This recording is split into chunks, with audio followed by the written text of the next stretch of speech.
Left-wing groups and Berlin residents have prevented more than 500 neo-Nazis from marching to the place where Rudolf Hess died 30 years ago. Police in riot gear kept the far-right extremists and an estimated 1,000 counter-protesters apart on Saturday as the two sides staged competing rallies in the German capital's western district of Spandau. Far-right protesters had planned to march to the site of the former Spandau prison, where the high-ranking Nazi official hanged himself in 1987, but were forced to turn back after about half a mile because of a blockade by counter-protesters.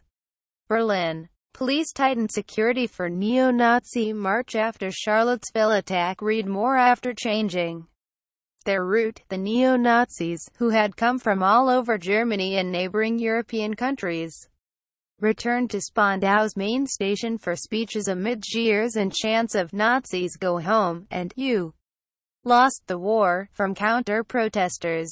Authorities had imposed restrictions on the march to ensure that it passed peacefully. Organizers were told they could not glorify Hess or the Nazi regime, carry weapons, drums or torches, and could bring only one flag for every 25 participants.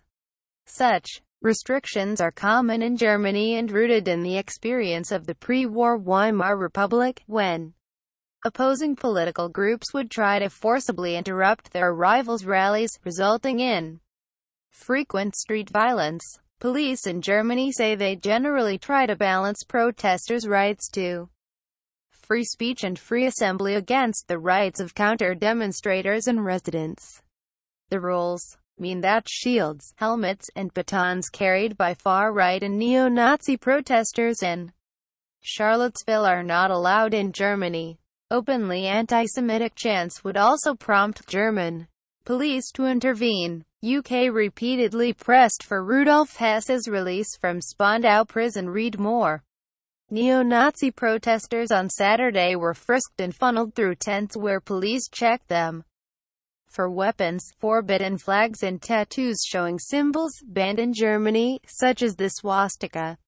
A number of far-right protesters emerged from the tents with black tape covering their arms or legs.